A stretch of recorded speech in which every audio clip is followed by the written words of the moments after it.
Ladies and gentlemen, we meet again for a short and sweet idea towards Parashat Shoftim. In this parasha, we talk about the authority of different types of leaders. We talk about the authority of judges, the authority of policemen, the authority of soldiers.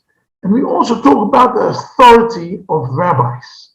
Now, this is very interesting because the central pasuk talking about this is actually the following. Al pi haTorah asher yorucha, you shall act in accordance with the instructions given to you. V'al hamishpat asher yomru lecha ta'aseh, and the rulings handed down to you. Lo tasur min hadavar asher yagidu lecha yamin u'smol, you must not deviate from the verdict that they announce to you, either to the right or the left. Says Rashi on the spot, even if the judge, the rabbi, tells you about what appears to you to be the right, that it is left, or about what appears to you to be left, that it is right, you have to obey him. How much more so if this is actually if actually he tells you but was evidently right, that it is right, and what it is left, that it is left. What is happening here exactly? We have to understand that sometimes we go to a rabbi and we're surprised by the answer, because we think this is right and this is left. And he tells us vice versa. It happens in all kinds of areas. I mean, we know that we have to go in medicine to experts in medicine. There are different types of medical problems, so there are different types of doctors. Same thing with rabbis. There are different types of rabbis who have expertise in different areas of the halakha, of Jewish law. And we have to go to them. But once we get the verdict from the doctor, once we get the verdict from the rabbi, we have to accept it, even if he says something is left that seems to us right, or something right that seems to us left. That is the rabbinic authority brought down here in the pasuk of this week's parasha. Interestingly enough, Rav Tzadok HaKohen from Lublin in Poland, 150 years ago, great rabbi, wrote a perush on the Torah called Pri Tzadik. And he brings here a medrash pliya, a surprising medrash. And the medrash, usually goes into some kind of analogy, says the following analogy. Poneh layamin esh ochalto, if we turn to the right, we get eaten up by fire. Poneh lasmol kofeh bashaled. You turn to the left, you freeze up in the snow. What's going on here? Turning to the right, burning in fire, turning to left, freezing in snow. What's going on here? Says Rabbi Tzadok HaKohen from Lublin, an incredible insight, which is a bit deep, but I think we can take with us on a practical level. Every parent and every teacher can take this with them. I know I think of this almost every day. And that is the following. He says, if we turn to the right, that means we give the child, we give the student an access to everything and to anything, and he can let him spend his energy, her energy, or whatever they want.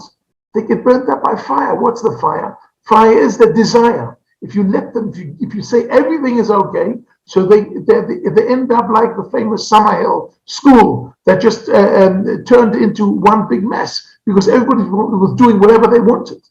So that's what happens if you always say yes. However, poneh lasmol, if you say no all the time, if you turn left and say no, everything has limits and limits and limits and limits, what happens to the young man, woman, is they freeze up. They think everything's forbidden, so they don't move at all. They're completely frozen. So here they're overactive and here they're underactive. What is the correct balance? So he says the rabbi that will give you the answer will give you the right balance based on what is said in Mishlei and Proverbs about Eshes Chayil. We sing on Friday night Eshes Chayil, and there in Pasuk Kaf Aleph it says the following: Lo tira kol beita mishaled, kichol beita labushanim, which translates in English as follows: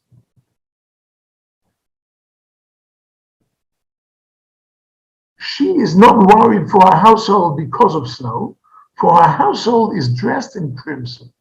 What does that mean exactly? That means crimson is shanim, is very very prestigious, very respectful clothing. If you give the child respectful clothing, you show you respect your child, then he can get a negative answer, and that's okay. If he gets a negative answer and you belittle him and you are showing him that he doesn't understand anything and you're actually giving him a negative attitude, then it's difficult for him to accept the limitations. But if the limitations are given and at the same time they're given with respect, they're given with a sense of honor. They're given in a way that our students actually accept the limits and they don't freeze up because they understand we're doing this out of our love to them and our respect for them. And that is the right balance that the Eishes Chayil understands that we have to do with our children, with our students. And that's what we do with all our students, with our yeshivot and ultimate Bnei Akiva around the country.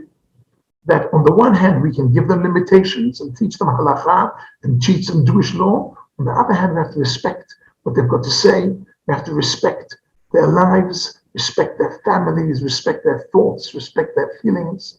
And with this right balance, as the Eishes Chayil teaches us, we can have a comfortable and accessible and understandable rabbinic authority. Shabbat shalom to all of you.